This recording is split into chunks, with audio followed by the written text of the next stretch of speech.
aqui, eu e PVC, por que os jogos na TV aberta voltaram pro horário de 9h45? Do de primeira. A gente tá agora com esse negócio de 9h45, que é o terror de quem vai pro estádio, e a culpa é do horário eleitoral gratuito. Já tinha acontecido em 2022, inclusive a final da Copa do Brasil entre Corinthians e Flamengo, nos 2 jogos, aconteceram às 9h45 da noite, hora de Brasília. Por quê? Porque como você tem a faixa de propaganda eleitoral gratuita, você acaba comprimindo a grade da Globo. Isso, claro, afeta a novela, que sempre foi considerado o principal produto da emissora. A gente pode discutir, a gente vai discutir hoje aqui, porque a novela está em crise de audiência e a gente vai questionar se dá mais ou menos audiência do que o futebol daria.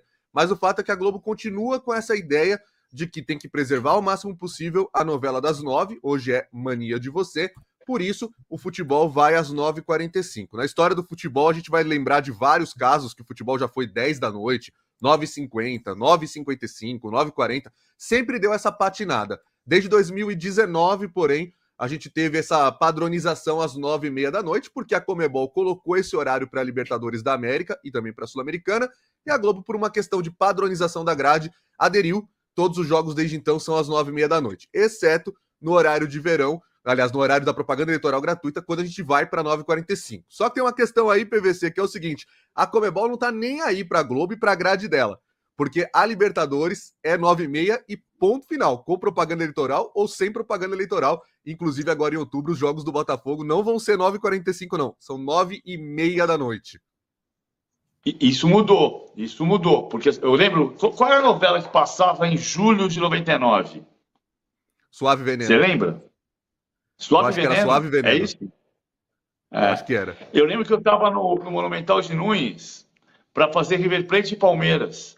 E os jornalistas argentinos passavam por nós e falavam assim: que capítulo vai ter hoje essa novela? Porque eles ficavam enlouquecidos, porque quem determinava o horário da Conmebol era a programação da televisão brasileira. E eles não admitiam isso.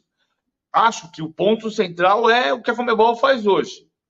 Tabela de campeonato é uma coisa, grade de programação é outra.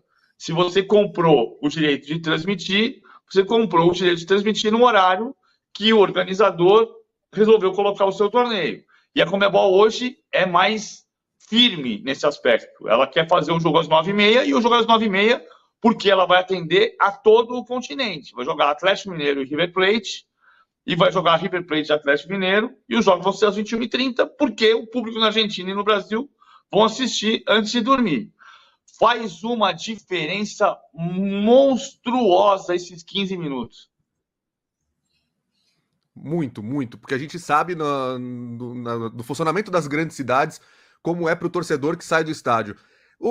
Vale a gente lembrar, PVC, que o jogo do Brasil contra a seleção do Equador, agora em setembro, por causa do último capítulo da novela Renascer, foi às 10 da noite no horário de Brasília. Então foi ainda mais tarde do que vai ser esse jogo contra o Peru agora em Brasília, e também do que vai ser a rodada do Campeonato Brasileiro nessa semana, com os jogos do São Paulo e do Fortaleza às 9h45. Quer dizer, 10 da noite acho que é o pior cenário possível. Eu, pelas minhas experiências aqui na Grande São Paulo, eu moro em Santo André, eu tenho certeza que eu não teria como voltar para casa usando o transporte público se eu saísse de um estádio, podia ser do Allianz Parque, da Neoquímica Arena, às 10 da noite, terminando meia-noite, eu não volto para casa de transporte público, isso é um fato. 9h45 também dificulta demais, porque você tem que chegar até a estação mais próxima, meia-noite um pouquinho mais, talvez meia-noite 10, meia-noite 15, mas para quem tem que fazer baldeação para ir para um outro serviço, no meu caso aqui eu tenho que pegar um trem para vir para o ABC, fica impossível chegar, e aí você depende de ou ir de carro para o estádio, ou carro de aplicativo, qualquer outra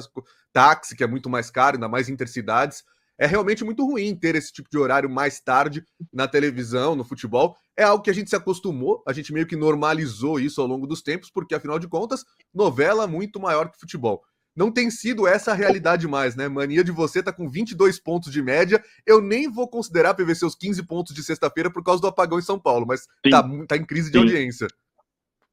Ô, Domi, vamos fazer uma conversa com o padre aqui jogo, agora. Né? Oi? Teve menos audiência do que o jogo. A gente falou ontem aqui as informações que você mandou pelo WhatsApp, muito prontamente. Obrigada de novo. Então, a novela está em decadência, mas a gente pode falar que o futebol também, porque a audiência é mais baixa do que nos últimos anos. A TV aberta está com uma audiência menor. Hoje a gente tem uma participação maior dos streamings, tem uma participação da TV paga que lá nos anos 90, começo dos anos 2000 não tinha, por mais que a TV paga esteja em queda também, mas a gente tem sim uma audiência menor no geral. O jogo da seleção brasileira, nos velhos tempos, daria 50 pontos de audiência, 45. A gente já viu até mais que isso. Em Copa do Mundo, o recorde está mais de 70 lá na Copa de 2002 e nem horários bons eram, né? Eram horários terríveis, mas claro, Copa do Mundo vale esse tipo de audiência. Mas sim, futebol na TV aberta é um reflexo do que é a mídia como um todo. Essa discussão de vale futebol ou vale novela, se a novela tem que se impor contra o futebol na audiência, provavelmente a gente vai ter muito esse debate daqui a 2 anos, quando a Copa do Mundo for nos Estados Unidos, no México e no Canadá, que pode provocar jogos noturnos, e a Globo vai ter só metade dos jogos para transmitir, né? Claro que os da seleção, pode ser o horário que for, a Globo vai transmitir. Mas como ela vai ter metade, ela vai escolher os jogos que ela vai transmitir, muitas vezes pode ser que tenha um jogo de uma outra seleção, de uma Alemanha, de uma França, sendo na parte da noite para nós aqui, e eles vão perguntar, será que a Globo vai manter os jogos sendo transmitidos na Copa contra a novela das 9? Lá em 94, na outra Copa dos Estados Unidos, tinha alguns jogos que só a Band transmitia na faixa das 8h30 da noite, porque nem a Globo e nem o SBT abriam mão das novelas para transmitir futebol. Vamos fazer uma conversa com o padre aqui, Domi. Ontem eu liguei para o Alan para a gente ficar conversando sobre essa história. Eu conversei com o padre que o Alan mora em Santo André e eu morei 15 anos em São Bernardo. Né? Então, assim, quando você vai para... Quando eu morava em São Bernardo, eu pegava o trem em Santo André para vir até o Parque Antártica. E aí você vinha Prefeito Saladino, Utinga... Qual é a ordem das estações? Prefeito Saladino, Utinga, São Caetano, Tamanduateí, Moca, Ipiranga, Brás, e aí metrô até Barra Funda. Aí Barra Funda. Não, a gente vinha até Água Branca. A gente vinha Barra Funda no trem e Água Branca no trem. Mas tinha o metrô na Barra Funda. Hoje você pega o metrô até Tamanduateí e pega a estação Tamanduateí até a estação Santo André, Celso Daniel. Estação que hoje se chama Santo André Celso Daniel, né? Para ir para o Allianz Parque ainda é o mesmo esquema. Aliás, o trem vai direto, voltou a fazer direto a linha que é a Rio Grande da Serra Jundiaí, né? Então hoje um trem só eu vou até a Barra Funda, mas para ir para Itaquera é até o Brás, linha vermelha até Itaquera. Para eu ir para o Morumbi, sim, Tamanduateí na linha verde, depois vou com a linha amarela e até São Paulo Morumbi. Estou falando tudo isso pelo seguinte, Domi, a gente, quando teve Corinthians e São Paulo pela primeira vez em Itaquera, a 21h50 foi o horário de 2015. Meu amigo Zé Trajano falava assim, é um absurdo que o jogo vai acabar 10 para meia-noite e o metrô fecha meia-noite e 19. Toda razão. Acontece que ninguém pensou nisso quando o jogo era no Pacaembu e tinha gente que voltava para Itaquera. Porque a situação era a mesma. Você tinha que subir a ladeira da Major Natanael do Pacaembu, chegar até a estação Clínicas, pegar Clínicas e até a Sé, baldear a Sé para ir para Itaquera. E aí, o cara que morava na Zona Leste, ninguém nunca pensou nisso. Mas bastou você ter que o jogo na Zona Leste ter que voltar para o centro, você fala assim, mas como é que o cara vai voltar para o centro? É muito doido, porque para ser longe, tem que ser longe de algum lugar. E a gente está pensando sempre só no nosso umbigo. O cara que vai, hoje é Brasília, ok? O cara que vai para o Mané Garrincha e vai voltar para o Eixo Monumental, são 4 quilômetros até a Praça dos Três Poderes. Mas se o cara for para o Gama, ele não vai chegar hoje, ele só vai chegar amanhã. E o Leonardo Gadioli está lembrando aqui, que é difícil principalmente para quem no dia seguinte tem que levantar às 5 da manhã. É fogo. E o Luciano Pinheiro Goto falando que hoje em dia tem Netflix, YouTube, Max, Prime Video, Disney. Quem mais vai querer assistir time da CBF? Pois é, que na nossa enquete, você vai assistir aos jogos da seleção? Não. 54% dos votos. Como sempre, 29% dos votos. E só para criticar, 17% dos votos. Vamos falar mais sobre seleção? Alan Simon, muito obrigado pelas informações. Valeu, Domi PVC. Qualquer coisa é só chamar. Valeu, mano. A gente chama mesmo, você viu, né? Não importa nenhum horário, a gente chama às 7 da manhã. Pode chamar sim. Alan sempre esquenta o nosso debate. Alan sempre esquenta o nosso programa. Ai, será que esse vai ser o trocadilho vencedor da semana? Chat, me ajude. Mande um melhor que esse, por favor. Éder Traschini, bom dia. Bem-vindo ao de primeira. Se a gente fala de seleção brasileira, o Éder está sempre pronto para participar, até porque hoje à noite, 9h45, como a gente acabou de falar, tem jogo da seleção contra o Peru no Mané Garrincha, e o Dorival Júnior disse que vai mexer no time, hein? Bom dia, Dom, bom dia, PVC, todo mundo que acompanha o de primeira. 9h45 é aquele horário que o jogo começa hoje e só termina amanhã, né? Porque agora tem essa história de 10 minutos de acréscimo, então meia-noite o jogo é capaz de não ter terminado ainda. Ninguém pensa no setorista. Hoje não vai ter amanhã. Né? Hoje não vai ter amanhã. Olha, eu vou falar pra você uma coisa, não sei se você percebeu, mas você não vai dar nenhuma informação tão surpreendente quando eu dei às 11h20 da manhã agora há pouco. Você sabe qual foi, né? A luz voltou! A luz voltou no meu escritório. Ô, Domi, de fato, então o Dorival vai mexer no time.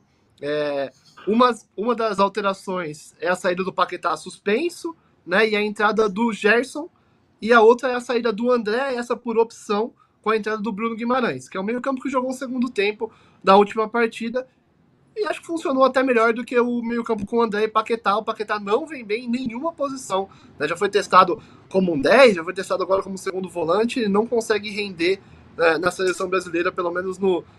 Talvez tenha feito o primeiro jogo ali contra a Inglaterra, o segundo contra a Espanha, ainda bem, depois disso caiu muito.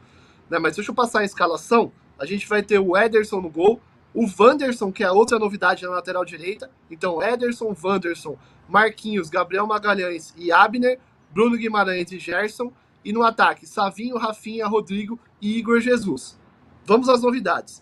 Wanderson na lateral direita no lugar do Danilo. Opção técnica do Dorival, que já devia ter sido feito há muito tempo. O Danilo não está jogando bola para ser titular inquestionável da seleção brasileira.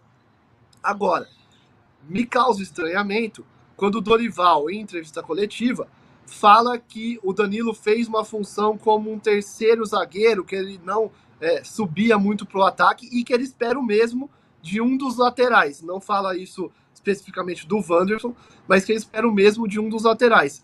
Quando ele troca o Danilo pelo Wanderson, a gente gosta da alteração, a gente elogia a alteração, porque você precisa de um apoio maior pela direita. Mas se for para ficar segurando um desses dois laterais, que o Abner subiu bem no primeiro jogo, o Wanderson tem essa característica ainda mais forte de subir, de atacar bem, se ele for segurar um dos dois, também não vai fazer muito sentido essa alteração. Vamos ver o que vai acontecer na prática.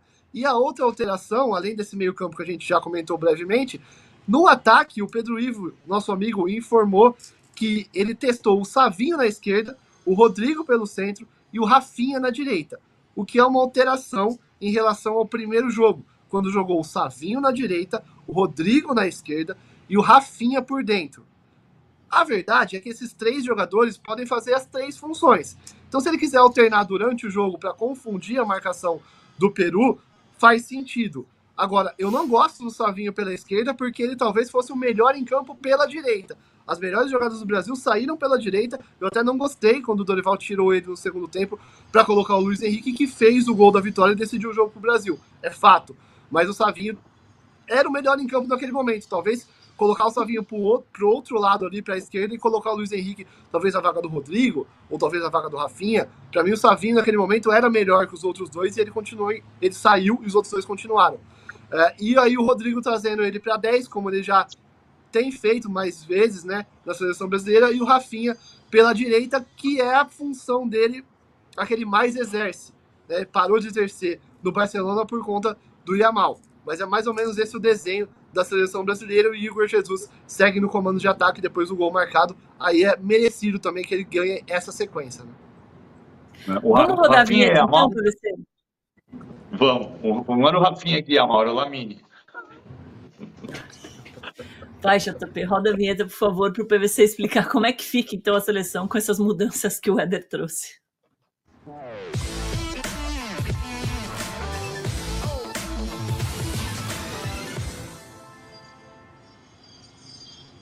Eu vou tentar entender. Agora o Luiz voltou demais, né? Porque agora o Luiz está dando reflexo aqui. O que eu acho que pode acontecer, Éder, é o seguinte: como ele vai fazer um lateral da saída, ele falou ontem em revezar os dois laterais, né? Então, o Savinho vem para a esquerda, o Rodrigo vem para dentro, o Rafinha vem para a direita. Mas se o Wanderson der amplitude para a direita, o Savinho é mais ponta. Então o Savinho dá amplitude do outro lado. Eu acho que passa por aí essa mudança.